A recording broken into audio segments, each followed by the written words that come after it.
Hi, and welcome to Chamber Chat, a partnership between the Monmouth Independence Chamber of Commerce and Visitor Center, Western Oregon University, and WIMpeg, in which we feature our chamber members to help the community get to know them better both professionally and personally. Joining me right now is Rex Fuller, who is the new president at Western Oregon University. Thanks, Rex, for being here. Thank you, Jean. It's great to be here. So you are relatively new. We're in November right now taping this, and I believe you started July 1. And as we were chatting before we started taping, it's been a very full 4 months for you. Why Western? Why did you seek the president's position here, and why take it? Why be here? That's a great question, and you're right. We've been here since mid-June and started work on July 1st, and it's been 4 months of very, very fast adjustments. But the why Western was really evident in the prospectus that was put together that described Western as a place where students come first, where it's a community, where Western's a part of the community. My wife and I both attended universities where they were comprehensive universities in smaller towns. And that is an important part of what we think the university experience can be.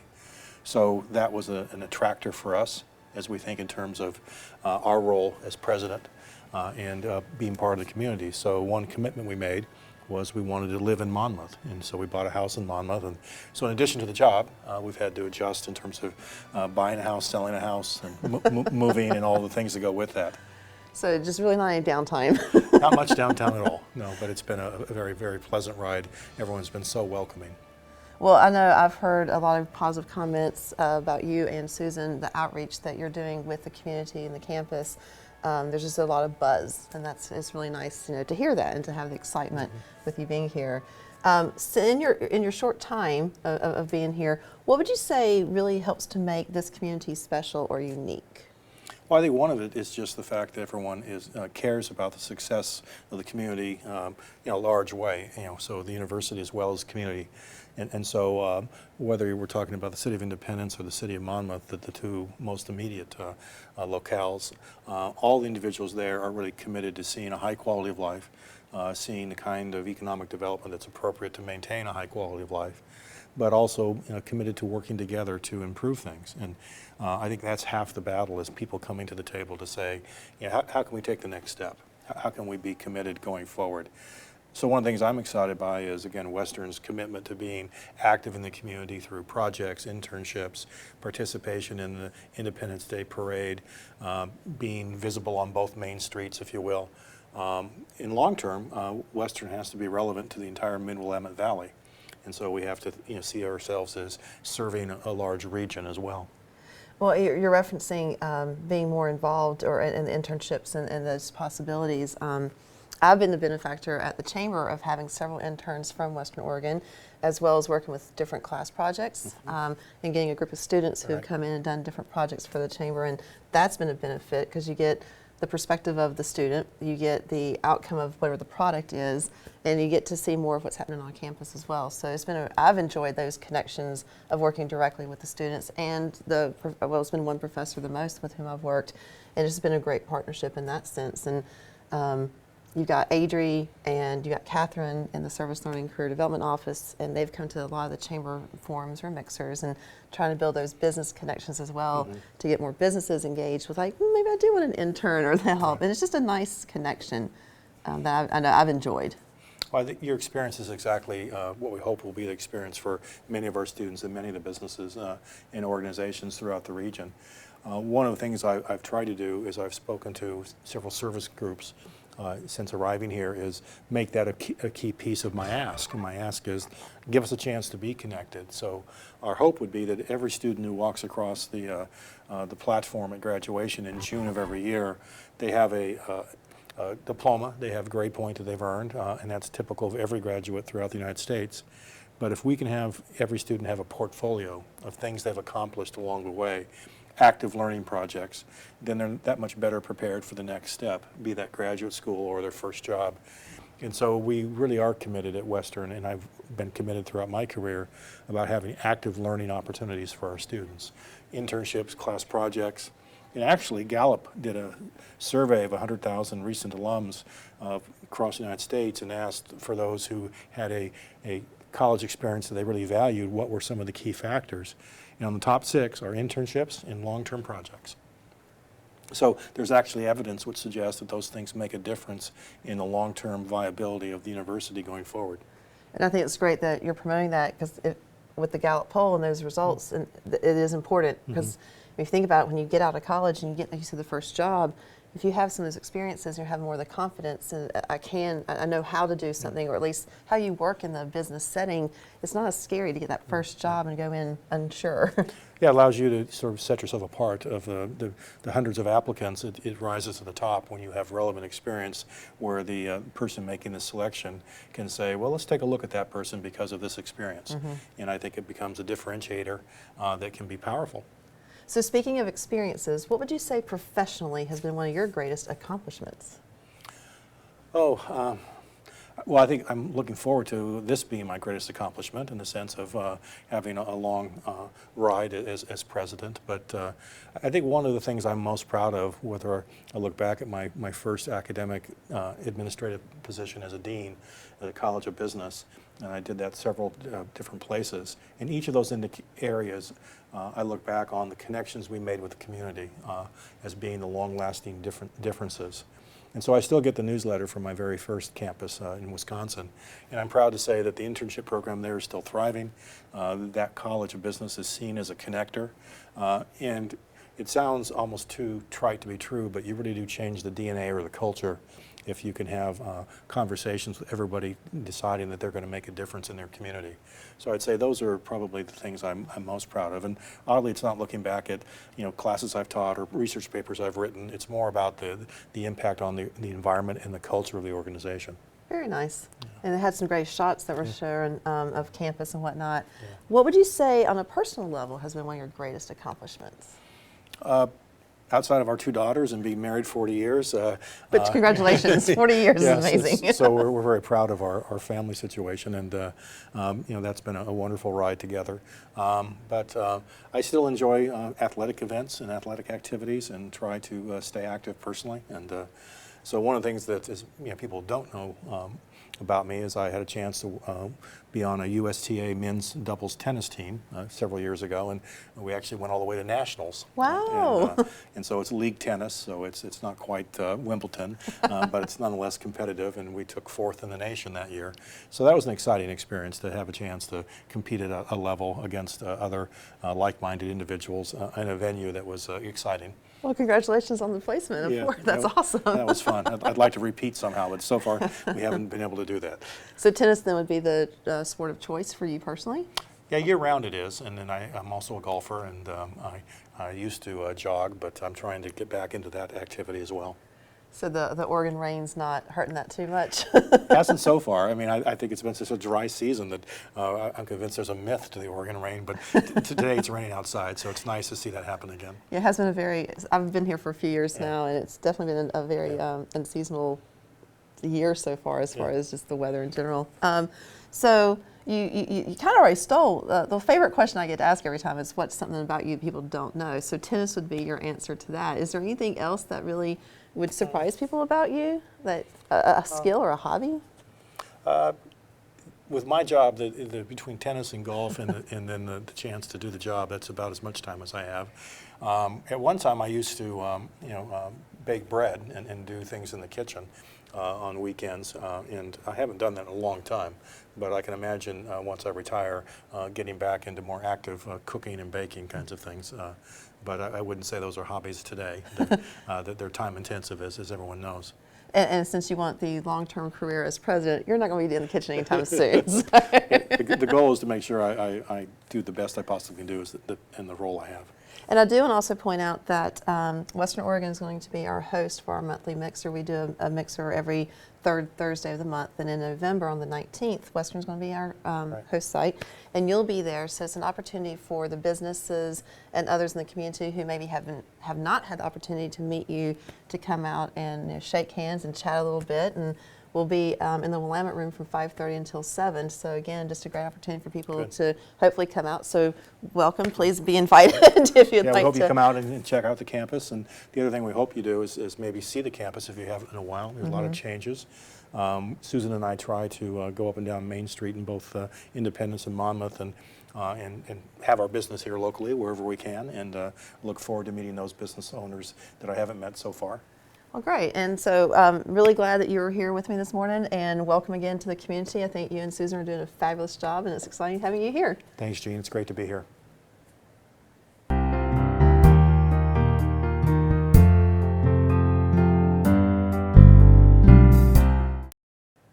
Hi, and welcome back to Chamber Chat. Joining me now is Glen Miller, who's the newly appointed director at the Chemeketa Community College Dallas Center. Thanks, Glen, for being here. Thanks for having me. Now, I say newly appointed. I believe you started in August. We're now in November, so you've had 3 whole months of getting stuff done.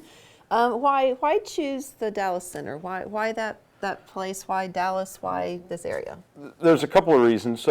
One is I live in Dallas, so my commute changed from a 40-minute commute to the Salem campus to a 10-minute commute, even in traffic in Dallas. So that was one of them.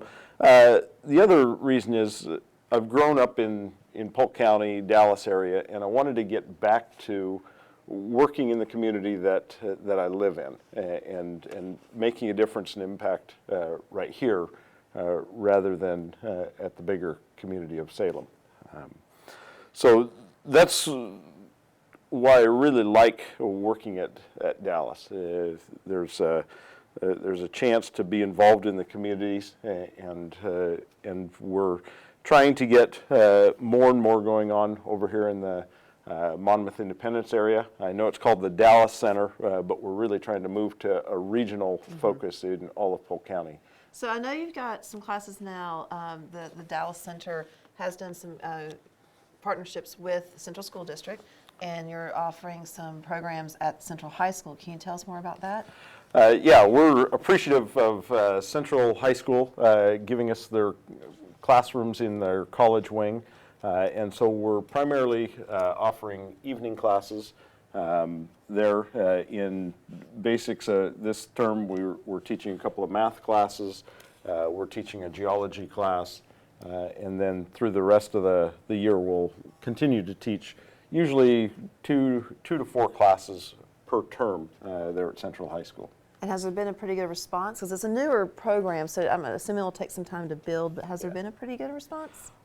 Some of the classes are full. Others, the enrollment is down a little bit, but we're hoping that will pick up. Sure. We noticed a drop when we moved the classes from Dallas into Monmouth Independence area, but we're hopeful that we can start getting more students from the Monmouth Independence area taking those classes. Right, and I think as the word spreads and people know that this is a possibility and an availability, for some people the transportation to get to Salem to your campus there is a hardship. And maybe even getting to Dallas could be challenging, knowing, like, wow, I can go to Central High School to still take my classes in the evening, so I can work maybe a full-time job during the day, take classes in the evening. I think that has a lot of potential. Yes, that does. We also offer some GED classes down at Henry Hill Elementary School as well. So we're really trying to get a good push so that people can go all the way from their GED up through college level courses. Right here And this is my day of education, because I had Rex Fuller, who's the current president here at Western Oregon, on before you. You're here now, and then next will be Buzz Brazeau, who's the superintendent for Central School District. So all these different partnerships, and it's just a great thing to see of how the people are working with one another, and it's just a great opportunity for, obviously, our community, for Polk County as a whole. Yeah. So what would you say, since you were raised in Dallas, you've lived here for a while, what's one of the features that really makes Polk County or this area unique or separates it from others? I would say the people. That's one of the things I noticed coming back to Dallas. I had worked in the Dallas-Monmouth Independence area when I worked for the Willamette Education Service District before, and the people were always great to work with. They're friendly, they're helpful, always willing to step up and be involved in things, and so that's one of the reasons why I like working here, and I'd say that's a unique feature of a small community like this area? Well, I would definitely say the community is very welcoming. I've lived here for a few years now, and my husband and I both have just really fallen in love in living in this area. There are a lot of activities to do. There's places you can go, but the people definitely make it special. Yes. So now, on a professional level, what would you say has been one of your greatest accomplishments? Probably the one that I would tag is in my previous job before moving to Dallas. I was Dean of the Applied Technologies programs in Salem, which is more the trades and technology areas. And for the last 5 years, we've been going through an extensive building project, remodel, and so almost every one of my programs was touched in one way or another with this remodel or construction. And in October, we just finalized all of those projects, and it was a pretty substantial time commitment for me to be involved in all of the planning, and so it was nice to see it come to conclusion and final, and then I moved away. And so, But a 5-year project. 5-year project. We remodeled or built 4 different buildings, and one of them was a 53,000 square foot applied technology, drafting, engineering, machining building. And I was at the grand opening last month that you Yes. had? Yeah. Yes. Yeah, that's a 5-year plan, and it comes to fruition, and it's done. You're like, okay, now I'm leaving. I know. People thought I was crazy to do that, but that shows that I really wanted to be out here in Polk County working. So now, on a personal level, what has been one of your greatest personal accomplishments? Well, I have a great wife, 4 kids. Those are they're fantastic, great support. So that family connection has been a great accomplishment. But outside of that, about 7 years ago, I bought about 5 acres of land, and we built our own house from the ground up. I subbed out a couple of pieces of it, but other than that, I did everything. Wow. And so that was a fun project. Very stressful at times with all the Can't decision making. But it's nice to be able to be living in a house that I could say, I built that. It was good. Anything you'd change? Oh, always. There's lots of things we'd change after we got moved in. But overall, it works really well. So did you have any previous experience in building any type of construction? Some remodel stuff, doing a little remodel projects here and there, and but yeah, mostly self-taught.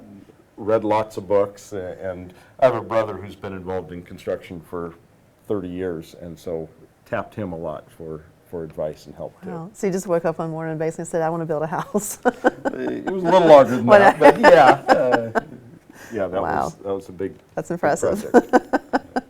So now you you've been with the Dallas Center, specifically in this area, for about 3 months now, and you've already attended several different chamber events, some of our forums or mixers. What would you say, in your experience so far, is one of the bigger benefits of your chamber membership? Connections is probably the biggest thing. Because Chemeketa needs to be connected with the community, we need to find those outlets to make the connections, and we're finding a lot of value in being involved in the chamber, both here and in the Dallas area, to make the connections with businesses, with leaders in the community, so that they can provide us direction and help as we're thinking about plans and programs for the college. Right, and that's usually people talk about the networking abilities. And we do the forums, we do mixers, we have other events and programs and services that we offer. But yeah, one of the goals for me personally is to help try to set that up so people can shake the hands and get to know and build those relationships that then go on to create something even bigger and better. Yes. It's really fun to watch when people come in and you hear the conversations, and sometimes they're very just fun conversations and sometimes more business oriented, but it's always enjoyable just watching people connect. And that's been very helpful for me. Well, good. And going back 15, 20 years ago when I worked for the ESD, I did the same thing and found huge value then, so it was natural for me to just become a member or be involved with the chambers right away because I knew the value. Right. Now, this is the favorite question that I get to ask. I'll say this every time. But do you have a special skill or hobby or interest that would surprise people? Probably one that I've took up about 6 years ago is archery. I bow hunt and am involved in archery, and I get a lot of pleasure out of actually leading the 4-H archery program that we meet out at the Polk County Fairgrounds twice a month, and it's I think right now the largest 4-H club in Polk County. We have somewhere between 50 and 60 Oh, kids wow. every year for the last couple of years that have been involved, and it's a great outlet for the kids to get out and do some shooting in a very safe environment. A lot of kids learning the skill, and I love coaching. I'm a coach at heart, and so being able to coach them in that is great fun. Well, interesting. So obviously you built your own house, which might surprise some people, but archery, and it's a large club. That's awesome. Yeah. All right. Well, thank you so much, Glenn, for being here. I appreciate you joining me on Chamber Chat and hanging out for a few minutes. Okay, thank you.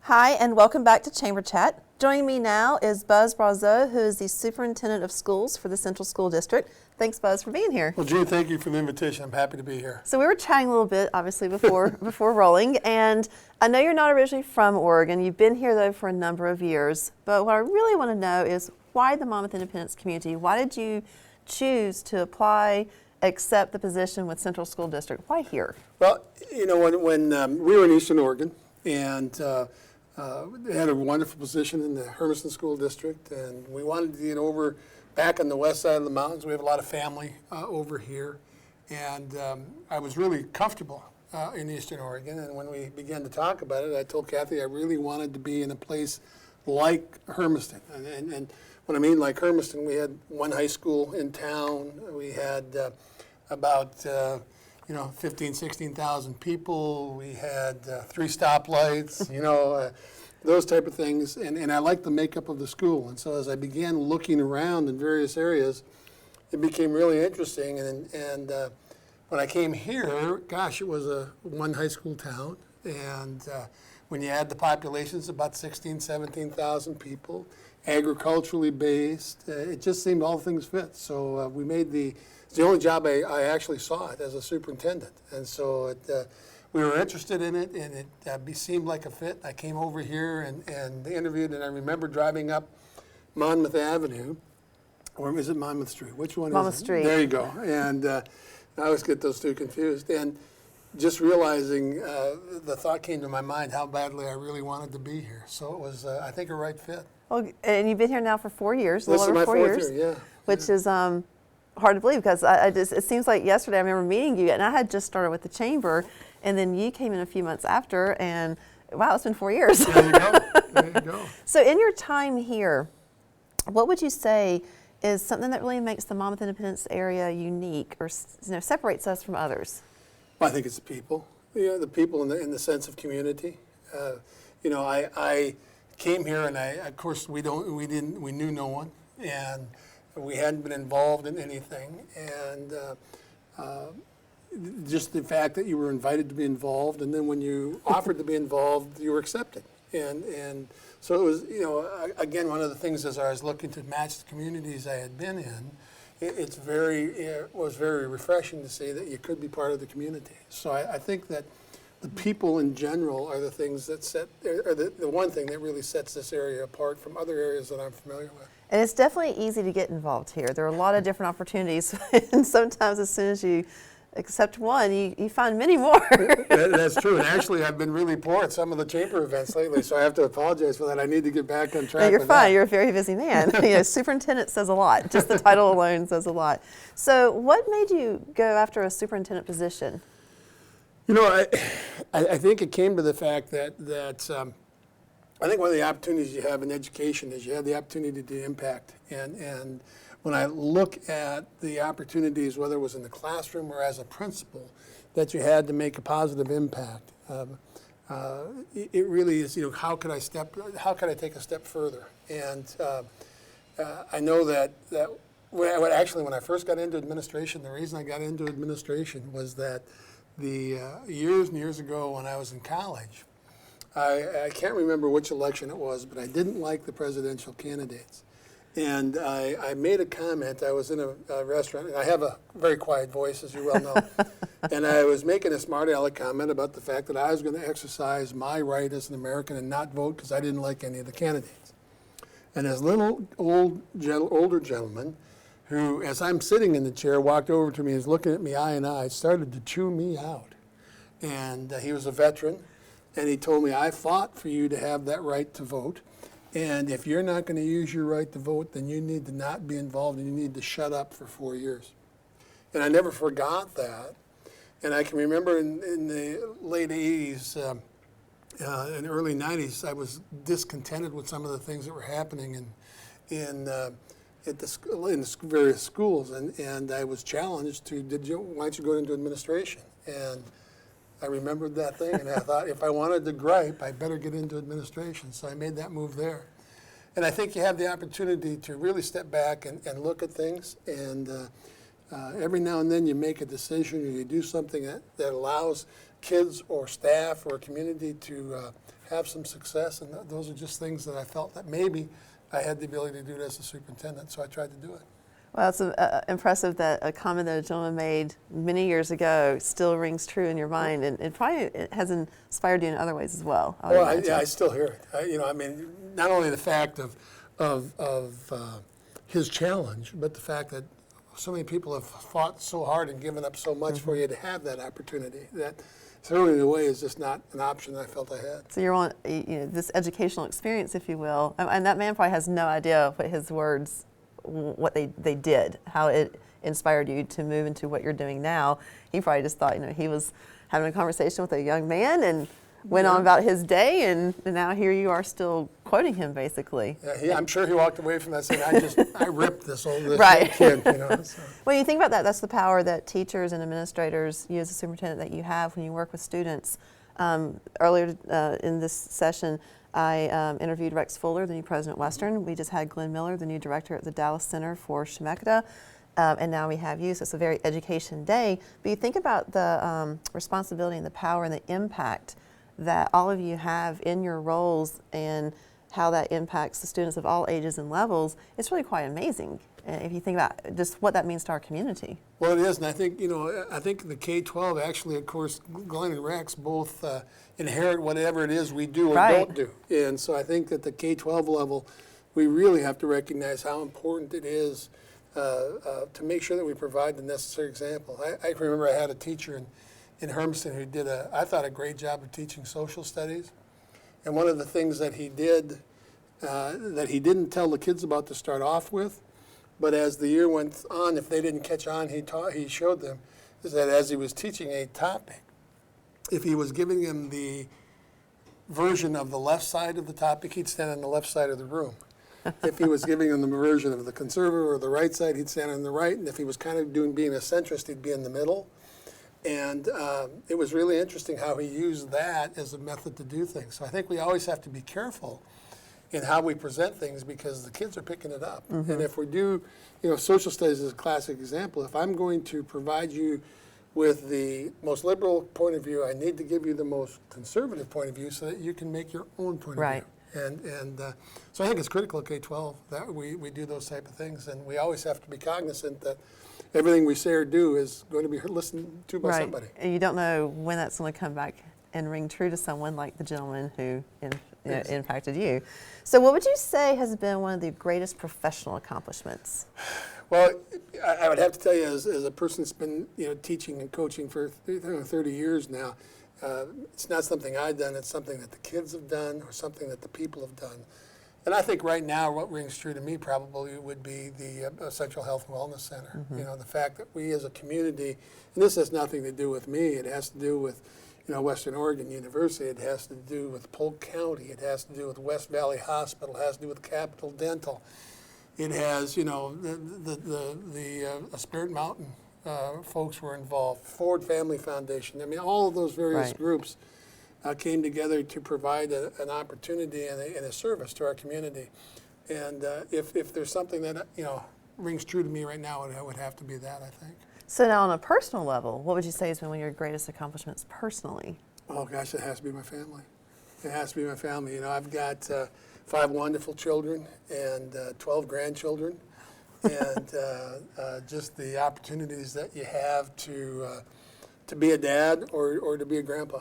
You know, and Kathy and I have had, you know, a great life together, and that, you know, I think you reach out of that. Anything that's happened outside of those things are secondary to what we can do in family. Now, do most of your children and grandchildren live sort of in the local area? Well, probably most. We have a son and his family in Minneapolis. We have a daughter and her family. Her husband's in the Air Force. They're stationed at Fort Bragg in North Carolina. Well, my husband and I, we lived in the Fayetteville area Did you? for a while. Yeah, Laurinburg and Sanford, 2 different, but yeah, Fayetteville. I worked for the Cumberland County Schools system at one point, There you so go. very familiar with Fort Bragg. We have a daughter who lives in Vancouver, Washington, and a daughter in Sherwood, Oregon, and then a daughter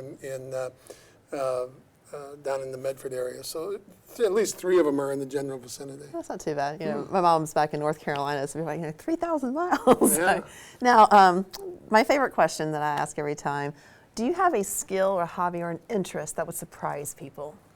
Wow. Do I have a skill or a hobby? You know, probably, you know, I'm 66 years old, so I'm such an old guy that people think technology is like way beyond me. And I'm really a tech geek, you know, so those people who are around me know that I'm a tech geek, but I'm not sure everybody would ever guess that a 66-year-old guy is a tech geek. So. Well, I don't think 66 is old, by the way. Let's go ahead and clarify that. Well, it's not nearly as old as it used to be, I have to tell you that, yeah. So a tech geek, interesting. I didn't know that. You know, so now there you go. Yeah, I love technology, and I love the things it can do, and sometimes I can be overwhelming, I think, in the area of technology, so I have to be careful with that. Well, Buzz, congratulations on the Wellness Center with everything that Central School District is doing, and thanks for being here and hanging out and chatting for a few minutes. Gene, anytime we get a chance to chat, I love it. Thank you very much. All clear?